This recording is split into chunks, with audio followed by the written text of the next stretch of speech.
she. In the heart of the Ashanti kingdom, now modern-day Ghana, a queen mother rose to defy an empire. Her name was Yaa Asantewaa, a woman whose courage would echo through the ages. By 1900, the British Empire had already seized the Golden Stool, the sacred symbol of Ashanti sovereignty. The men of the kingdom, weary from years of conflict, hesitated to fight back. But Yaa Asantewaa would not bow. In March 1900, she stood before the Ashanti Council and delivered a speech that would ignite a revolution. If you, the men of Ashanti, will not go forward, then we, the women, will, she declared. With fiery resolve, she rallied 5,000 soldiers, warriors, farmers, and women to rise against British colonial rule. This was not just a rebellion, it was a declaration of African resistance led by a woman who refused to let her people's dignity be trampled. The war that followed, known as the War of the Golden Stool, was fierce.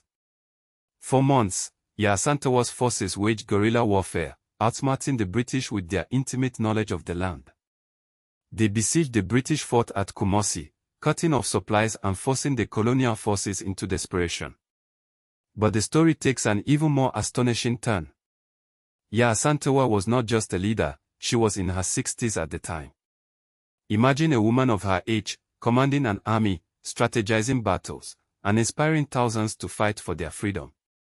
Her defiance was so formidable that the British labeled her the Joan of Arc of Africa. Yet, here's the twist, after months of relentless struggle, Yaa Asantewaa was eventually captured in 1901. But even in exile, her legacy was unstoppable. Her uprising delayed British colonial control in the Ashanti region for years, proving that resistance led by African women could shake empires to their core. Wait, here's the revelation. Yaa Asantewaa's war was not just about reclaiming a throne, it was about reclaiming a narrative. Her story reminds us that African women were never passive bystanders in history. They were warriors, leaders, and architects of change. And her name, Yaa Asantewaa, should be remembered not just as a queen mother, but as a symbol of unyielding African power. Long before Yaa Asantewaa raised her sword, another queen proved Africa's resistance was never a question, but a legacy. In 24 BC, the warrior Queen Amanirenas of Kush stared down Rome's might and Augustus Caesar, ruler of the greatest empire on earth, sent his legions to crush her. But Amanirenas did not kneel. She struck first, sacking Roman forts, seizing treasure, and even defacing statues of Caesar himself. When Rome retaliated, she fought them to a standstill, until a humiliated Augustus was forced to sign a treaty. Paid tribute. Gold flowed the empire Kush for centuries. This is the truth they buried. Africa's women have been rewriting history since history began. While Rome's emperors built statues to their own glory, Amanirenas returned home with Augustus's stolen bronze head and buried it beneath her throne, so she could literally step on his pride every day. Fast forward to 1900. Britain assumes the Ashanti will surrender because their king is exiled. But Yaa Asantewaa, a queen mother in her 60s, rallies an army of 5,000 when the men hesitate. For months, she outmaneuvers British guns with strategy, courage, and an unshakable truth: freedom is not given. It is taken. Here's what they don't teach you. The same year Yaa Asantewaa was leading her rebellion, Britain was erecting monuments to imperial heroes, while her name was nearly erased. But Africa remembers.